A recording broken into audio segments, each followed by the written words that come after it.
আসসালামু আলাইকুম। সবাইকে অনেক অনেক শুভেচ্ছা জানিয়ে শুরু করছি আমার আজকের অল্প স্বল্প ছোট গল্প। আশা করছি সবাই অনেক বেশি ভালো আছেন। আলহামদুলিল্লাহ আমি ভালো আছি। তো যেটা বলছিলাম আর কি, আজকের সকালটা শুরু হয়েছে বৃষ্টি দিয়ে। তো ভ্যাপসা গরম আর কয়েক ফোঁটা বৃষ্টি, এটা দিয়েই আজকের সকালটা শুরু। কোনো বৃষ্টি বিলাস নয়, স্বাভাবিক রান্নাবান্নাই হচ্ছে আজকে। কলাইয়ের ডাল দিয়ে মাছের মাথা, একটুখানি চিকেন আর একটুখানি হচ্ছে গিয়ে সবজি করব, বাস এগুলাই। আর আমার সকালের নাস্তা এখনও খাওয়া হয়নি, এখন খাবো আর কি। নাস্তা বলতে একটুখানি চিড়া ভিজিয়েছি, দই দিয়ে খেয়ে নিচ্ছি, সাথে একটা ছোটো আম নিয়ে নিয়েছি।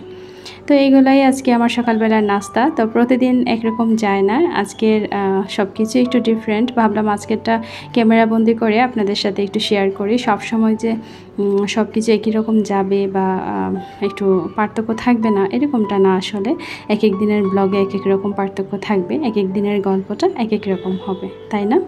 আজ 21শে মে। প্রতি বছর এই দিনটাতে সারা বিশ্ব জুড়ে চা দিবস পালন করা হয়। তো সকলকে, আমার প্রিয় আপুদেরকে, যারা চা প্রেমী আছেন তাদেরকে বিশেষ করে চা দিবসের শুভেচ্ছা। নাস্তা খেতে খেতে আপনাদেরকে আমার উঠানের কিছু প্রাকৃতিক সিন দেখিয়ে দিচ্ছি। এটা হচ্ছে বৃষ্টি স্নাত গাছগুলা, দেখেন মাশাআল্লাহ করে মনে হয় যে একদম তেল মেখে আছে, এত সুন্দর চকচক করছে। বৃষ্টি পেয়ে ওরাও স্নান করে নিয়েছে, আর গাছের পাতা থেকে যত ধুলো ময়লা ছিল সব কিছু ধুয়ে পড়ে গেছে। তো এই তো সব কিছু আপনাদেরকে দেখিয়ে দিলাম। আর এই যে উঠানটা ভিজে আছে, এদিকে আমি রান্নাটাও চড়িয়ে দিয়েছি। দিনটা ভীষণ অন্ধকার আর ঘুটঘুটে কালো হয়ে আছে, মনে হচ্ছে যেন এখনই কালবৈশাখী ঝড় নামবে, এরকম একটা অবস্থা, কিন্তু আসলেও অতটা না।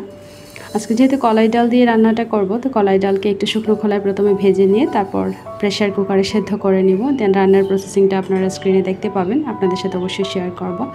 আর অপরদিকে ভাতের পাতিলে আমি বসিয়েছি ছোলা বুট, ডাবলি বুট যেটাকে বলে, সেটা সেদ্ধ বসিয়েছি। বিকালের নাস্তায় ওটা খাবো আজকে সালাদ দিয়ে। তো ওটাও এখন করে নিচ্ছি দুপুরে রান্নার সাথে আর কি।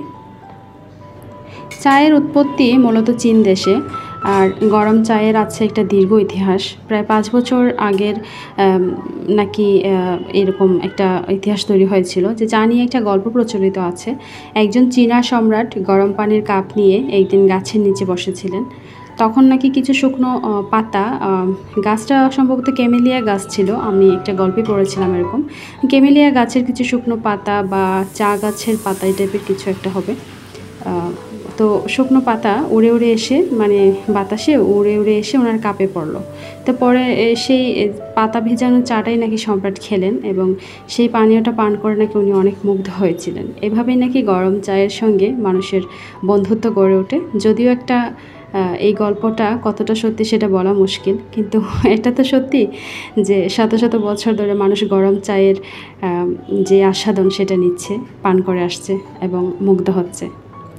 আমার মতো আপনারাও নিশ্চয়ই চা পান করে মুগ্ধ হন, তাই না? চা পানে অনেক আপুরা আছেন, চা ছাড়া একটা মুহূর্তও চলে না, এরকম আর কি। দুঃখে কষ্টে হাসি আনন্দে সবটা মুহূর্ত যেন চায়ে ঘেরা।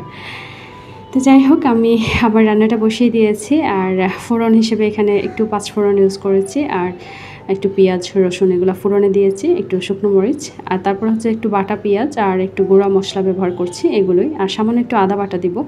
এরকম কলাইয়ের ডালে মশলাটা কষানোর সময় একটু আদা বাটা দিলে কিন্তু কলাইয়ের ডালটা খেতে বেশি ভালো লাগে। আর মাছের মাথাটাকে ভেজে তুলে রেখেছিলাম, ওটা দিয়ে একটু কষানো মশলার সাথে একটু ভুনে নিব।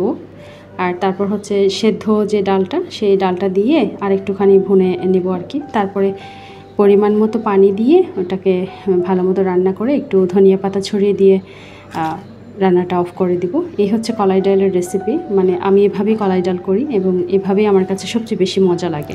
এই তো রান্না শেষ, চোলা বন্ধ, এখন আমি আমার অন্য কাজে যাব। আর আজকের ভিডিওটা এই পর্যন্তই, খুব বেশি লং করছে না।